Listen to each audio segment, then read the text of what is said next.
Legendre symbols, let P be an odd prime and AP GCD 1, then the Legendre symbol denoted by this defined as, इसकी value 1 आएगी, इसकी value या 1 आएगी या -1 आएगी। तो जब भी लेजेंडर सिंबल लिखना है और ए और पी की जीसीडी 1 होनी चाहिए और पी ऑड प्राइम है, तो दो ही वैल्यूज हैं, या 1 और -1। अगर A is a quadratic residue है मोडुलो पी, या A is a quadratic residue है पी का, तो 1 आएगी। अगर नॉन रेसिड्यू है तो -1 आएगी। जैसे 1/3 है, 1/3 के लिए ये अगर इसका सोल्यूशन मिल जाएगा तो 1 क्या होगा, क्वाड्रेटिक रेसिड्यू होगा। तो क्लियरली यहाँ पे x की वैल्यू 1 पुट करेंगे तो हमारा आंसर आ जाएगा 1 कॉन्ग्रुएंट टू 1। तो 1 सोल्यूशन मिल गया, therefore 1 is a quadratic residue वो मोडुलो 13, इसका मतलब इसकी वैल्यू 1 आ जाएगी। तो जिस लेजेंडर सिंबल की वैल्यू क्या आ जाएगी, 1 आ जाएगी। ठीक है, उसके बाद हमारे पास 313,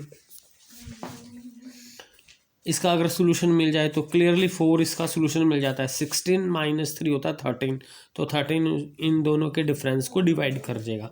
तो इसका मतलब इसका सोल्यूशन मिल गया, तो ये भी 3 भी क्वाड्रेटिक रेसिड्यू मिल गया, तो इसकी वैल्यू फिर 1 आ गई। तो इस तरह से ये हमारे हैं, और ये क्वाड्रेटिक, ये नॉन क्वाड्रेटिक रेसिड्यूज़ हैं, क्योंकि अगर इनकी वैल्यूज़ है जो -1 आ जाएगी। अगर ए पी की जीसीडी 1 हो तो हम इसको डिफाइन करते हैं। अगर ए पी की जीसीडी 1 ना हो, जैसे ये इसको डिवाइड करेगा तो इनकी जीसीडी 1 नहीं आएगी, तो ये अनडिफाइंड है उस केस में। तो पी एन ऑड प्राइम है और दो इंटीजर्स ने दोनों ही रिलेटिवली प्राइम है, तब जब भी A over P B over P लिखना है तो जो लेजेंडर सिंबल लिखना है तो जीसीडी तो 1 लेनी पड़ेगी। तो ये प्रॉपर्टीज़ हैं इनकी, अगर दोनों एक दूसरे के कॉन्ग्रुएंट हैं तो उनके लेजेंडर सिंबल की वैल्यू भी बराबर आएगी, जहाँ दोनों ही 1 आएंगे या दोनों ही -1 आएगी, क्योंकि लेजेंडर सिंबल की वैल्यू या 1 आती है या -1। ए स्क्वायर पी की वैल्यू हमेशा 1 आएगी, ए ओवर पी की वैल्यू इसके बराबर आएगी, इसकी वैल्यू इसके बराबर आएगी, इसकी वैल्यू A1 ओवर पी होगा तो 1 आएगी। 1 अगर -1 ओवर पी होगा तो -1 की पावर p -1/2 बन जाएगी। तो एक का मैं प्रूफ कर देता हूँ, बाकी अपने आप आपने रीड कर लेनी है। तो जैसे है कि अगर ए कॉन्ग्रुएंट टू बी गिवन है हमारे पास, ये रिजल्ट याद रखने हैं, क्वेश्चंस जब करने हैं तो इनको हमने यूज़ करना है। तो ये सॉल्वेबल कब होगा, ठीक है, अब दोनों की वैल्यू सेम आएगी। यहाँ अगर ये दोनों ही सॉल्वेबल होंगे तो दोनों का आंसर 1 आ जाएगा, ये सॉल्वेबल होगा। तो अगर x square congruent to a modulo p होगा, तो हम पहले भी कह चुके हैं कि अगर दोनों आपस में कॉन्ग्रुएंट है तो एक्स स्क्वायर बी के भी कॉन्ग्रुएंट आ जाएगा। तो अगर ये सॉल्वेबल है तो ये सॉल्वेबल भी आ जाएगा। तो अगर दोनों सॉल्वेबल होंगे तो दोनों की वैल्यू 1 आ जाएगी। अगर एक सॉल्वेबल नहीं है तो फिर दूसरा सॉल्वेबल नहीं आएगा, इसका मतलब दोनों की वैल्यू -1 आएगी, तो ये तब भी बराबर है। तो इस तरह से इनको हम सॉल्व कर सकते हैं, ठीक है। अगर दूसरा पार्ट है, हमने ये चीज़ प्रूव करनी है, तो देखो क्लियरली अगर हमने देखना है कि ए स्क्वायर पी का क्वाड्रेटिक रेसिड्यू होना चाहिए। अब यहाँ पर ए स्क्वायर रखना है, यहाँ पे पी रखना है, तो इसका सोल्यूशन मिलना चाहिए। तो क्लियरली ए इसको सेटिस्फाई करता है, ये भी ए स्क्वायर बन जाएगा, ये भी ए स्क्वायर बन जाएगा। तो ए स्क्वायर क्या बन गया, क्वाड्रेटिक रेसिड्यू बन गया, क्योंकि इसका सोल्यूशन मिल गया ए, एक्स इक्वल टू ए, तो इसकी वैल्यू भी 1 आ जाएगी। तो बाकी क्वेश्चन भी आपने इनको रीड कर लेने हैं, ठीक है। उसके बाद हमारे पास आता है, जैसे हमने प्रूव करना है ई पार्ट था, जो ई पार्ट था 1 ओवर पी को 1 आएगा आंसर, और इसकी वैल्यू जो आएगी ये वाली आएगी, ठीक है। क्योंकि ये वैल्यू हम प्रूव कर चुके हैं 1 के बराबर है, तो 1 स्क्वायर 1 ओवर पी इसके बराबर ही होता है, ठीक है। तो इसकी वैल्यू 1 आएगी हमारे पास, क्योंकि ए स्क्वायर ओवर पी की वैल्यू 1 होती है, तो ये स्क्वायर बाई पी बन गया 1 ओवर पी, तो इसकी वैल्यू 1 आ जाएगी। तो एक रिजल्ट हमें ये भी पता है कि ये इसके कॉन्ग्रुएंट होता है, तो ए को -1 पुट करेंगे तो ये इसके आ जाएगा कॉन्ग्रुएंट। तो इसकी वैल्यू या तो 1 होती है या -1 होती है, तो इसकी वैल्यू भी होती है -1 की पावर है। अगर ये इवन आएगा तो 1, अगर ऑड आएगा ये वैल्यू तो -1 हो जाएगी। तो इसका मतलब है जो इसकी वैल्यू है -1/p-1/2, यहाँ तो 1 आएगी और यहाँ फिर -1 आ जाएगी, ठीक है, क्योंकि इसकी वैल्यू या -1 आएगी या +1 आएगी।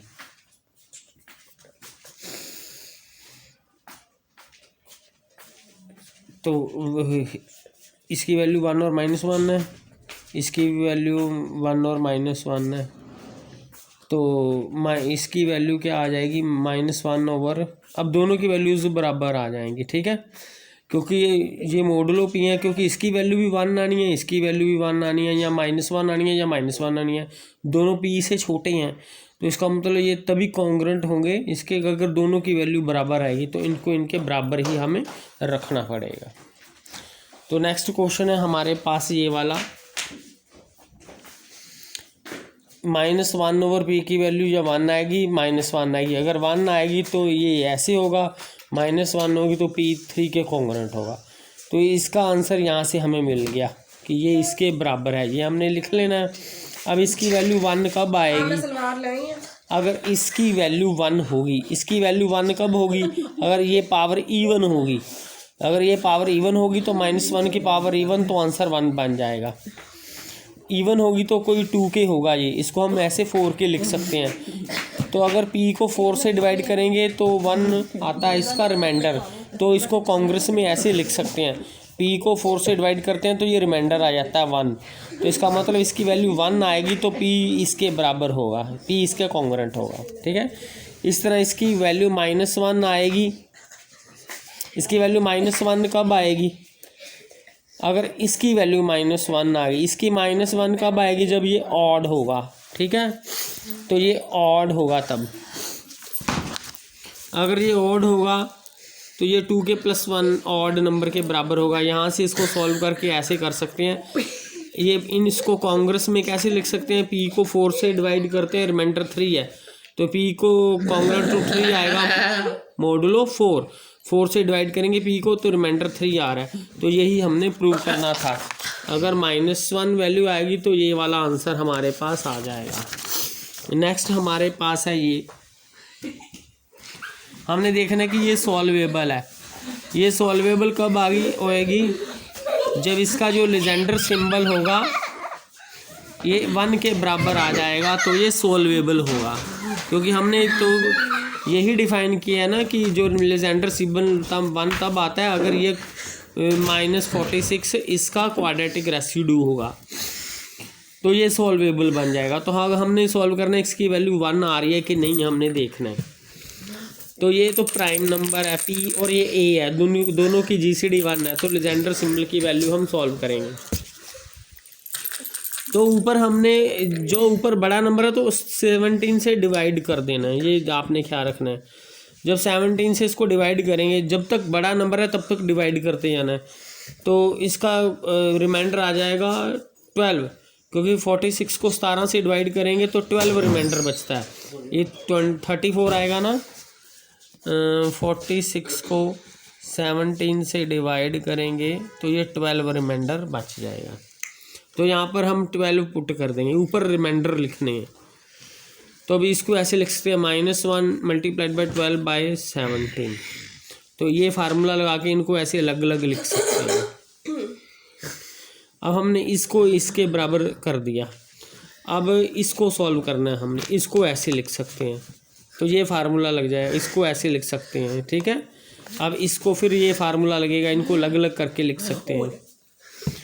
फिर इसकी वैल्यू 1 होती है, ये p ये नीचे प्राइम होनी चाहिए, ठीक है, इसकी वैल्यू 1 है, ये इसकी वैल्यू ये रहेगी, ये 1 हो गया, ये बच गया, तो इसकी वैल्यू इसके बराबर आ गई 3/17। अब 3/17 को हमने निकालना है, तो ये 3/17 का क्या फार्मूला है हमें, a/p होता है a की पावर p-1/2 के, ठीक है। a/p किसका कॉन्ग्रुएंट होता है, a की पावर p-1/2 के, तो ये आ जाएगा 3 की पावर 8, ये p है, ये p है, इसको ऐसे लिख सकते हैं, ये होता है 81 का स्क्वायर। इसको करना हमने मोडुलो 17, जो ये हमारा रिजल्ट है मोडुलो p के है।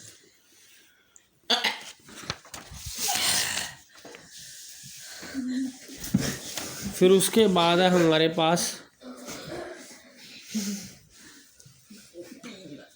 17 से 81 को डिवाइड करेंगे तो ये 77 है, तो -4 दोनों का डिफरेंस है।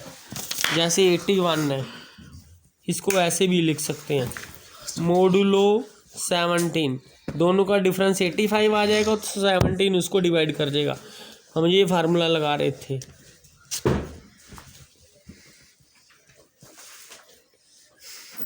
मोडुलो पी, ठीक है, ये वाला फार्मूला हमने लगाया यहाँ पे, मोडुलो पी है हमारे पास ये। तो 81 की जगह पे -4 पुट कर सकते हैं 16। अब 16 किसका कॉन्ग्रुएंट आ जाएगा? 16 कॉन्ग्रुएंट तो -1 आ जाएगा, मोडुलो 17। अब दोनों का डिफरेंस है 16 और -1 का डिफरेंस होता है 17, तो 17 को डिवाइड कर जाएगा। तो 16 की प्लेस पे लिख सकते हैं कॉन्ग्रुएंट टू -1 मोडुलो 17। तो इसका आंसर आ गया कॉन्ग्रुएंट टू, ये सीधा इसके कॉन्ग्रुएंट लिख सकते हैं। अब क्योंकि ये भी 1 या -1 है, इसकी वैल्यू हमेशा ही, और ये भी -1 है, दोनों 1 से 17 से छोटे हैं, तो ये कॉन्ग्रुएंट तभी होंगे अगर दोनों आपस में बराबर होंगे।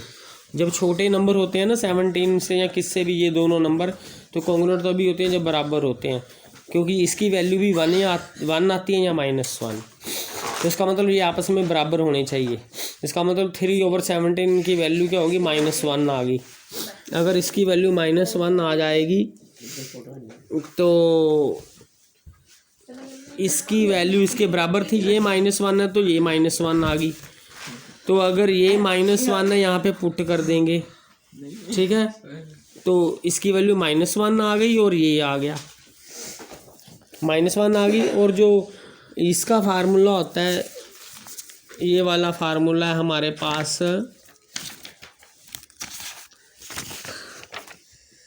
ये वाला फार्मूला -1/17, यहाँ पे 17 पुट किया, ठीक है। तो एक -1 था 3/17 वाला। अब ये इसकी वैल्यू हम लिखेंगे, ये वाली -1 की पावर p-1/2। तो इसको सॉल्व करेंगे तो ये -1 आ जाएगा, जो टोटल आंसर जो आ जाएगा -1 आ जाएगा। तो इससे ये जो -46 है 17 का नॉन क्वाड्रेटिक रेसिड्यू हो गया, तो इसका मतलब ये सॉल्वेबल नहीं है।